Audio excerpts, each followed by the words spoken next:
വിശേഷിച്ചും ഇപ്പോൾ ഒരു തെരഞ്ഞെടുപ്പിന്റെ പടിവാതിൽക്കൽ നിൽക്കുന്ന ഘട്ടത്തിൽ A to Z എന്ന് പറയുന്ന ഒരു പിടിവാശിയിലേക്ക് ഞങ്ങൾ മാറുന്നില്ല.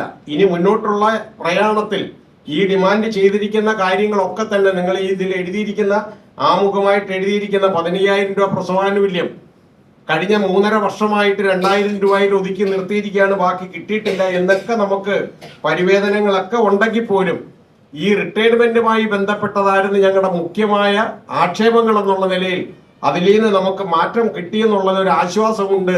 അതുപോലെ തന്നെ കഴിഞ്ഞ സ്കൂൾ സീസൺ സമയത്താണ് ചെയർപേഴ്സണിലെ മുൻകൈ എടുത്തുകൊണ്ട് പറഞ്ഞത് ഈ 1 മുതൽ 8 വരെയുള്ള ക്ലാസ്സുകളിൽ പഠിക്കുന്ന കുട്ടികളുടെ പിതാക്കൾ തയ്യൽ തൊഴിലാളി ക്ഷേമതയിൽ അംഗമാണെങ്കിൽ അവർക്കൊരു പഠനോപകരണങ്ങളുടെ കിറ്റ് കൊടുക്കുമെന്ന് പറഞ്ഞു. അതൊന്നും ഇന്നും ഒന്നും വാഗ്ദാനം നിറവേറ്റിയിട്ടില്ല. എങ്കിലും ഈ കുറവുകളൊക്കെ ഉണ്ടെങ്കിലും ഞങ്ങളെ സംബന്ധിച്ചിടത്തോളം കക്ഷി രാഷ്ട്രീയത്തിന് അപ്പുറത്തേക്ക് വർഗരാഷ്ട്രീയത്തെ വിശ്വസിക്കുകയും ഒരു